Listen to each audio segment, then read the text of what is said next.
Même si depuis 1940, la Hongrie possède une force mécanisée grâce aux Toldi et aux chars achetés à l'étranger, ça n'en fait pas moins un pays en retard par rapport aux autres membres de l'Axe.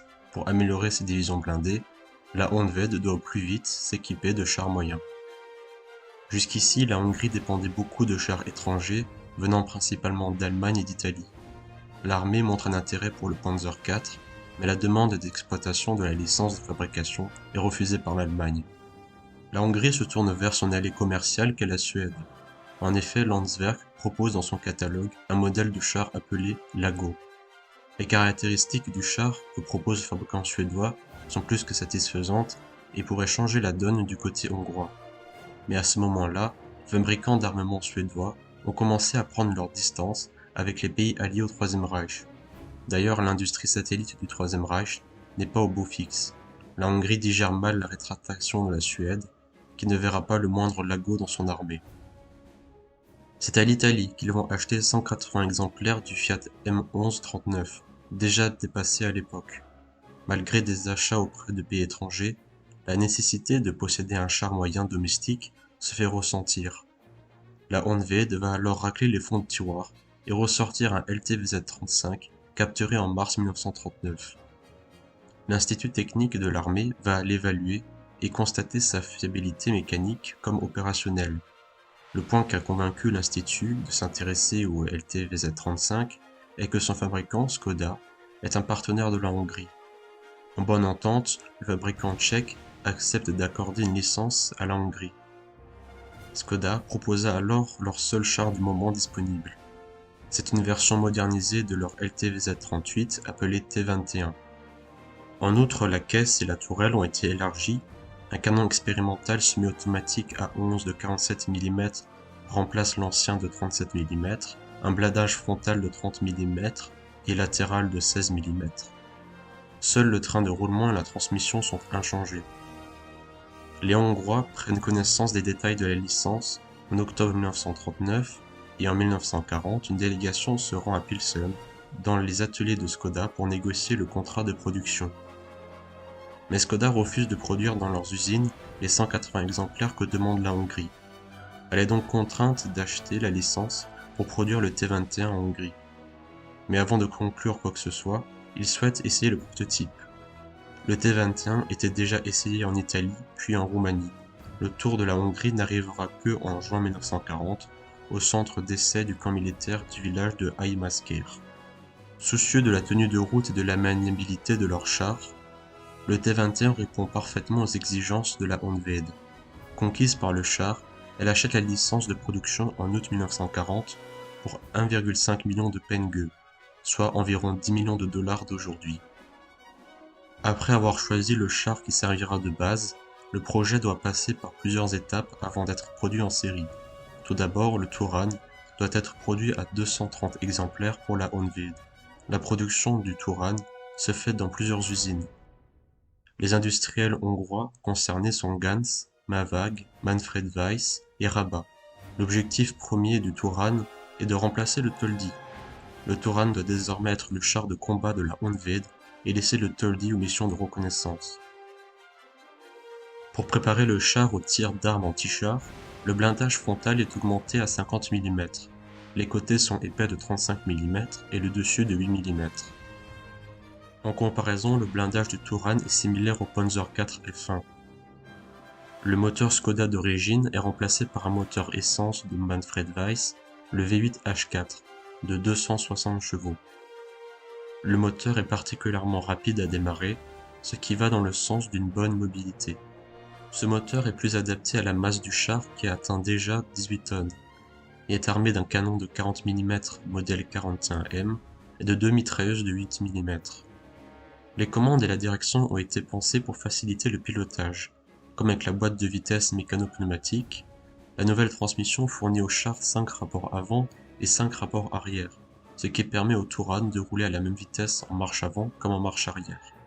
Les différentes améliorations de la mobilité et de la vitesse avantagent le Touran parmi les autres chars étrangers que la Honved a pu utiliser.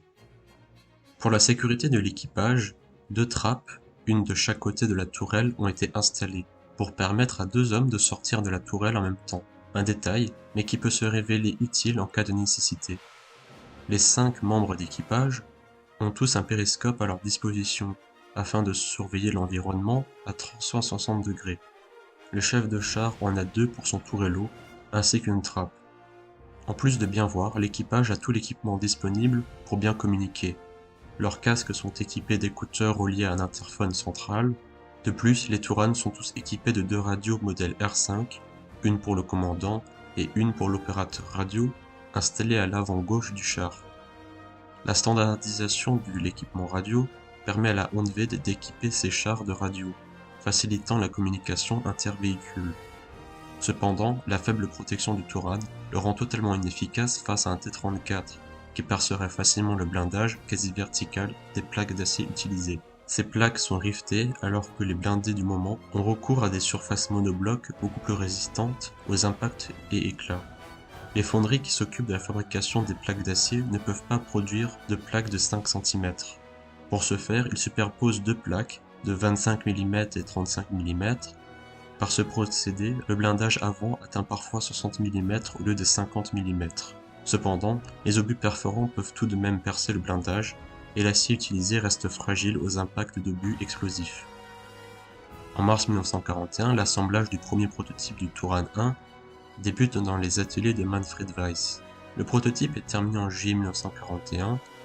D'ailleurs, sa structure est faite en acier doux et non en acier de construction. Il est de suite mis à l'essai où le radiateur se révèle défectueux.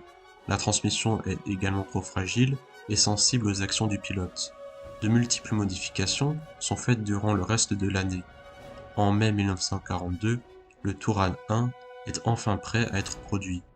Les usines gardent un rythme de production soutenu et parviennent à fabriquer la totalité des 230 Touran commandés jusqu'à la fin de l'année.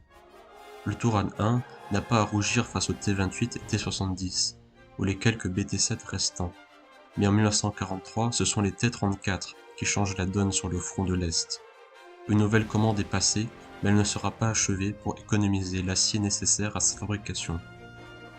Depuis le début, le canon 41M de 40 mm du Touran 1 n'a jamais été à la hauteur face au T-34, où il devient complètement inutile contre son blindage incliné.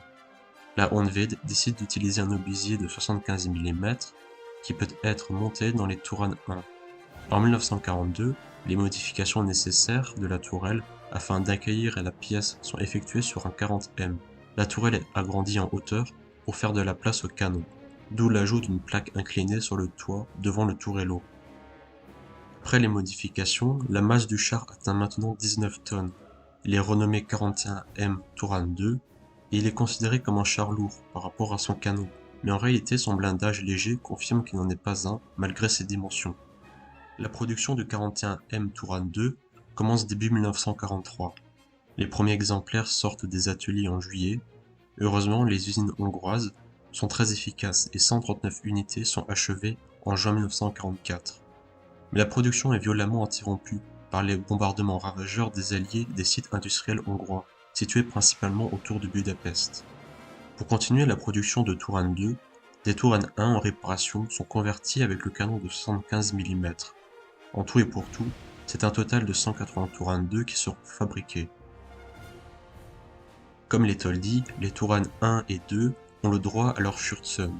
Contrairement au modèle allemand, celles-ci sont grillagées et ont pour but de dévier les tirs d'armes anti-chars. 4 plaques sont installées sur les flancs, 7 pour la tourelle et 5 pour le tourello. Elles seront installées en fin de chaîne de production ou directement sur le terrain pour ceux déjà en service. Comme d'autres chars hongrois, un Touran 2 équipé de Schutzhülle est visible au musée Patriot Park à Kubinka.